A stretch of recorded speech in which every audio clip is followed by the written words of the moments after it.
गणपती स्तोत्र। श्री गणेशाय नमः। नारद उवाच।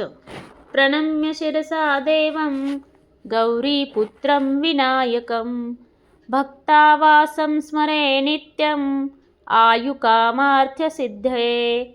प्रथमवक्रतुण्डश्च एकदन्तं द्वितीयकं तृतीयकृष्णपिङ्गाक्षं गजवक्त्रं चतुर्थकं लम्बोदरं पञ्चमं च षष्ठमविकटमेव च सप्तमं विघ्नराजेन्द्रं धूम्रवर्णं तथाष्टकं नवमं भालचन्द्रश्च दशमं तु विनायकम् एकादशं गणपति द्वादशं तु गजानन द्वादशैतानि नामानि त्रिसन्ध्यं पठेन्नरः न च विघ्नभयं तस्य सर्वसिद्धिकरप्रभो।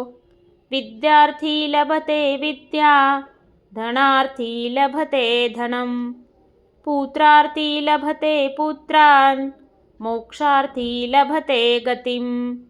जपेत गणपति स्तोत्रं षड्भिर्मासे फलं लभेत् संवत्सरेण सिद्धिं च लभते नात्र संशयः। अष्टभ्यो ब्राह्मणेभ्यश्च लिखित्वा यः समर्पयेत् तस्य विद्या भवेत् सर्वा गणेशस्य प्रसादतः। इति श्री नारदपुराणे संकटनाशनं गणपतिस्तोत्रं सम्पूर्णम्।